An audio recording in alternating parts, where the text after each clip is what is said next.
Assalamu alaikum, dear students. So the last lecture was based on the Kirchhoff's first law. So today I am going to show you the very important numericals which are much important from JEE point of view, from various competitive exams. So हमने Kirchhoff's first law पे मैंने कुछ questions जो सेंगे से मैंने निकाले हैं, तो बहुत इंपॉर्टेंट क्वेश्चंस हैं, कॉम्प्लिकेटेड सर के लग रहे हैं, लेकिन किरचॉफ फर्स्ट लॉ से उनको सॉल्व करना बहुत आसान हो रहा है। तो उसी में से मैंने जो आपको नोट्स भेजे हैं उस पे भी ये क्वेश्चन मैंने ऑलरेडी रखा है। The question is like this, I will make a diagram. Question ऐसे, you have this junction,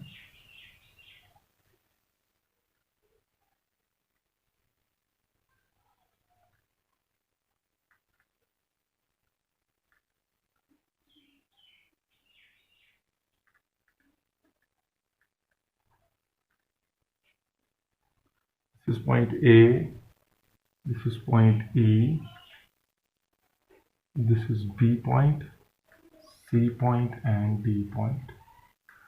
Here the resistance is 12 ohm. Okay, here the resistance is 6 ohm, here it is 4 ohm and here it is 8 ohm.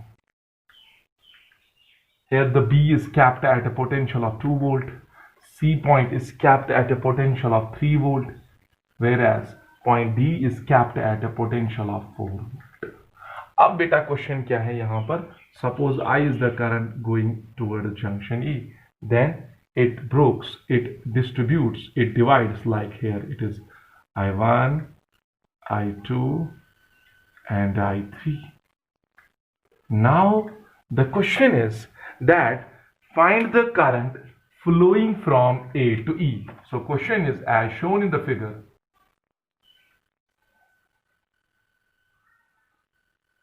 Find the current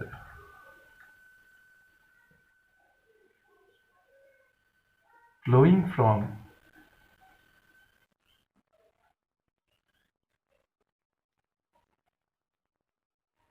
A to E.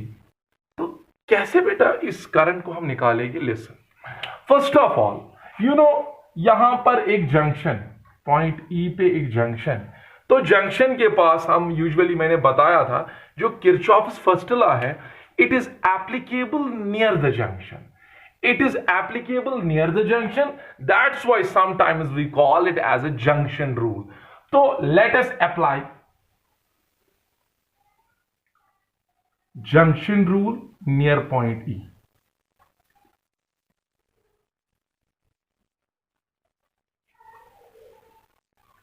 At point E, तो बताओ क्या आएगा junction rule?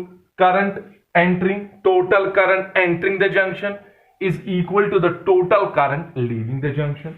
So I is the current entering the junction is equal to, what are the various currents which leave the junction? I1 plus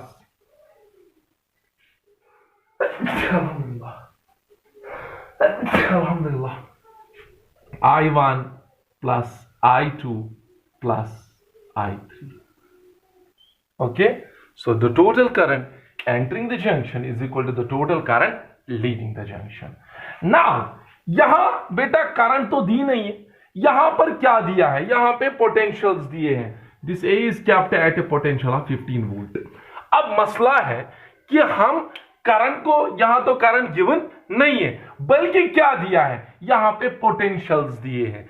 तो क्या कोई ऐसा rule है, क्या कोई ऐसी फॉर्मूला या ऐसा लॉ है जिससे हम पोटेंशियल डिफरेंस से करंट निकाल सकते हैं? Yes, it is quite simple, it is Ohm's law, with the help of which you can find out the current if you know the potential difference and if you know the resistance of that very path. So now बताओ, ए से ई तक आई जो है, it is the current flowing from A to E. Now let me give you the example. Suppose यही दो point में ले रहा हूं, this is A point, this is E point. I don't know what is the potential at E, let it is V, okay, and potential at A, it is 15 volt. What is the resistance between this path? It is 12 ohm. Now suppose I is the current, using Ohm's law, what will be the current? Yes, what is the formula, what is Ohm's law? Current किसके बराबर है? Potential difference divided by resistance. तो बताओ, अगर आपको देखना है ए से ई तक क्या करंट फ्लो हो रही है, तो आप देखोगे ना ए और ई पॉइंट्स के बीच में कितनी पोटेंशियल डिफरेंस है। तो कितनी पोटेंशियल डिफरेंस है? It is 15 minus V.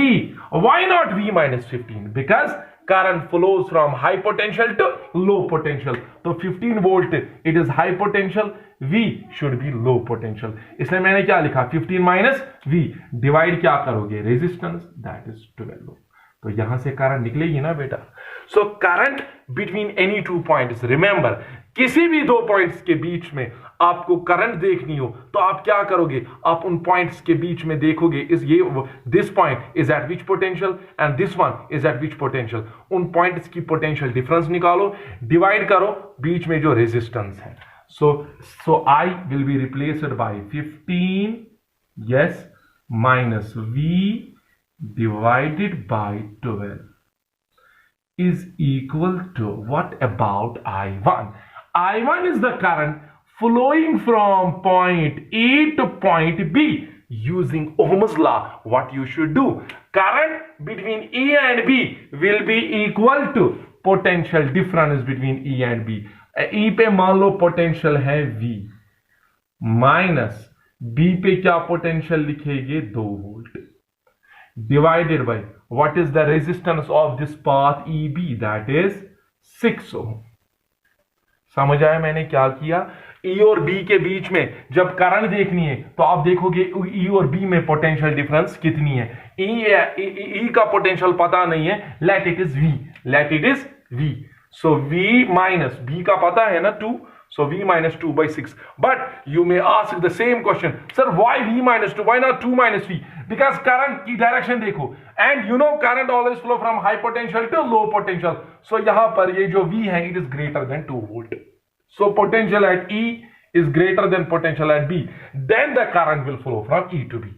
So V minus 2 by 6 plus, what about I2? Yes, I2 is the current flowing from E to C. तो क्या करोगे? It is potential difference E और C में कितनी है? V minus 3 yes, divided by what is the resistance? 4 ohm, plus I3 potential difference V minus, here it is 4 divided by 8। So बेटा कुछ नहीं करना है, आप एलसीएम निकालो। 6, 4 और 8 का एलसीएम निकालोगे। एलसीएम करके यहां पर सिंप्लीफाई करके आपको जो यहां V निकलेगा, that comes out to be, because it was already solved here, that comes out to be 9 volt. It comes out to be 9 volt. So that means potential at point E is 9 volt. This is quite a simple way. जैसे आप simplify करोगे, 6, 4 और 8 का LCM लोगे, it will be like this: 6, 4, 8, 2 3s are 6, 2 2s are 4, 2 4s are 8, 3 1s are 3, 2 4 ऐसे रहेगा, 2 1 ऐसे रहेगा, 2 1s are 2, 2 2s are 4, 2. सो यहाँ एलसीएम कितना आया? 2 yes, 3s are 6, 6 2s are 12. तो यहाँ एलसीएम 12 आएगा। तो उसी 12 के साथ यहाँ पे मल्टीप्लाई करो तो वहां पे आपका सोल्यूशन बेटा आएगा। समझ आ रहा है? इसका 12 by 6 that is 2. So similarly ये सारा कुछ आप कर सकते हो, because it is the simple mathematics, right from 8th class you have studied it. LCM निकाल के फिर यहाँ पे जो सोल्यूशन निकलेगा, सिंप्लीफाई करके जो V निकलेगा, दैट इज 9 वोल्ट। नोटबुक में मैंने ऑलरेडी ये सिंप्लीफाई करके दिखाया है, अगर किसी को प्रॉब्लम हो तो वो वहां पे चेक कर सकता है, लेकिन पहले खुद ही करें, ठीक है। सो नाउ पोटेंशियल निकला बेटा 9 volt, but we are not suppose to determine V। But V क्यों निकाला? क्योंकि करंट तब निकलेगी जब V निकलेगा यहाँ। So therefore what is the current going from A to E equal to potential difference, that is 15 minus what is the potential at E now? It is 9 divided by what is the resistance of this path A to E? It is 12 ohm. 15 minus 9 is, yes, it is 9, it is 6 divided by 12, that is 1 by 2 ampere, that is 0.5 ampere. So बताओ बेटा कितनी current जा रही है from A to E? It is 0.5 ampere. Similarly, you can find out the current going through this path, going through this path. कैसे? एक दिखाना चाहता हूं मैं। I1 बताओ कितना निकलेगा। What is I1? Potential at E minus potential at B। E का पोटेंशियल निकला 9, B का पोटेंशियल है 2, रेजिस्टेंस कितनी है इस पाथ की? 6, दैट इज 7/6 एम्पियर। तो ये सारे करंट्स आप फिर निकाल सकते हो। So let us move to the next question.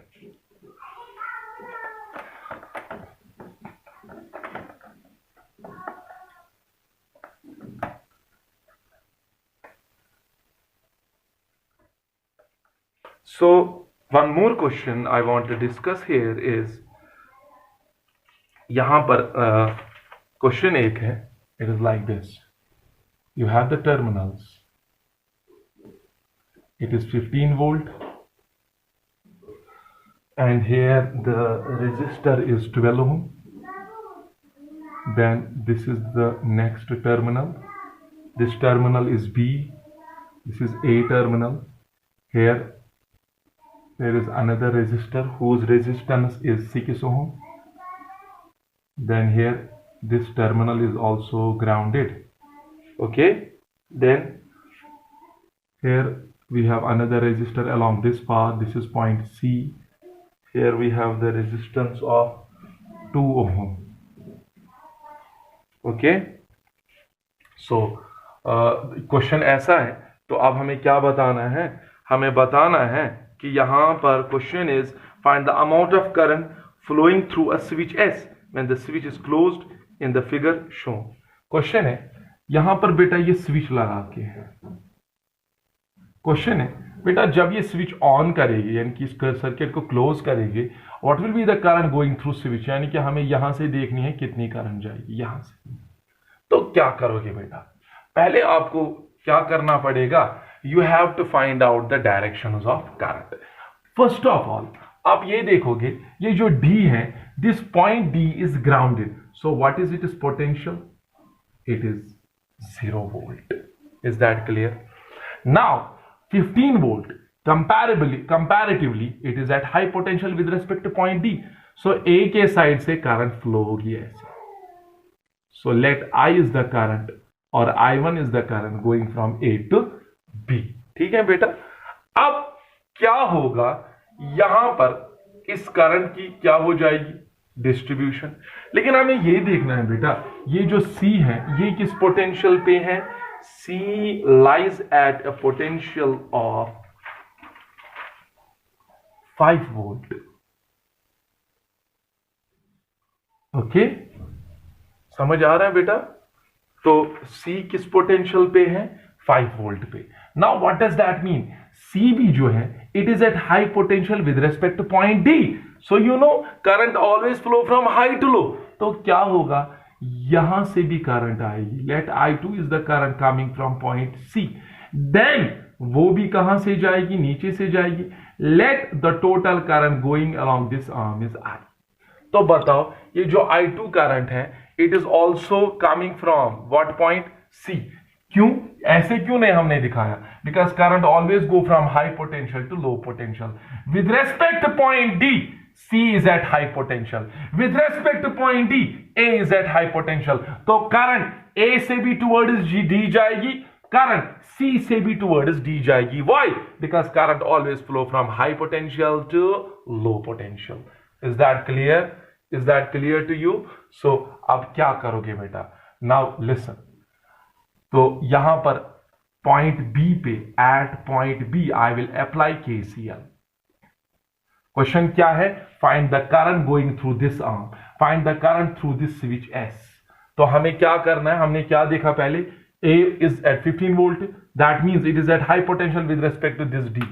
C is at 5 volt, it is also at high potential with respect to D. तो यहां से भी करंट जाएगी towards D, यहां से भी करंट towards D जाएगी, because current flows from high potential to low potential. तो डायरेक्शंस आ गई ना करंट्स की।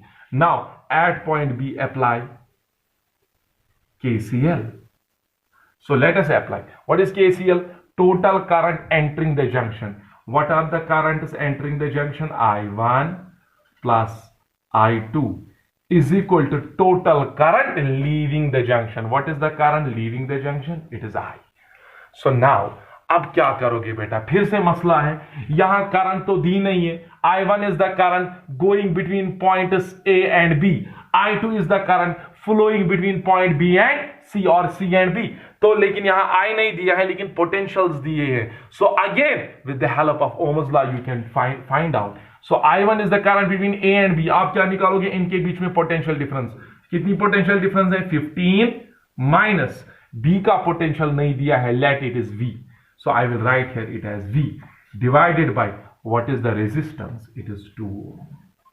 Okay, पता है ना, current between any two points is equal to potential difference. लेकिन किसकी potential? High potential minus low potential. You know A is at high, B is at low. With respect to B, A is at high potential. कैसे? क्योंकि current हमेशा high से low जाती है.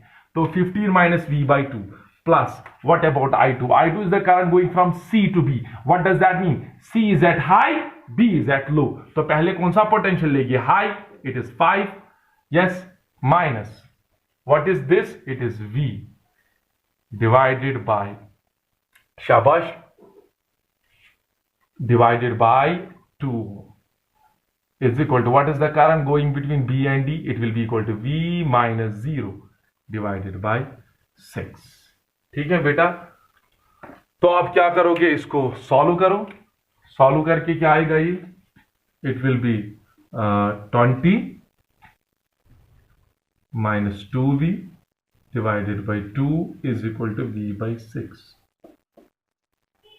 60 minus 6V